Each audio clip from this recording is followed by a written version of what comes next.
பில்லி சூன்யோ ஏவலன்னு பிடரி குலுங்க வைக்கும்.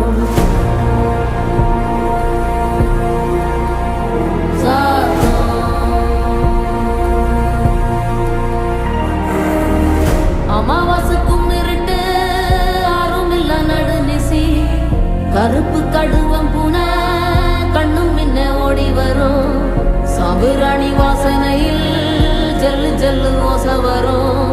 ரெட்டப்பன ஒசரத்துக்கு எட்ட நிற்கும் முனி